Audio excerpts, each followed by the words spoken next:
স্বাগত ডিবিসি দেশের সংবাদে। আপনাদের সাথে আছি মৌসুমী শান্তা। শুরুতে জানিয়ে দেব মার্কেন্টাইল ব্যাংক সংবাদ শিরোনাম।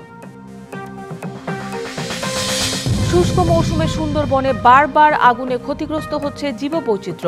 সচেতনতা বৃদ্ধি ও অগ্নি নির্বাপন ব্যবস্থা জোরদারের পরামর্শ।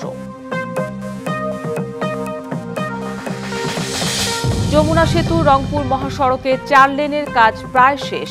উত্তরবঙ্গে ঈদ যাত্রায় স্বস্তির আভাস। কাজ চলায় ভোগান্তির সংখ্যা ঢাকা বগুড়া রুটে।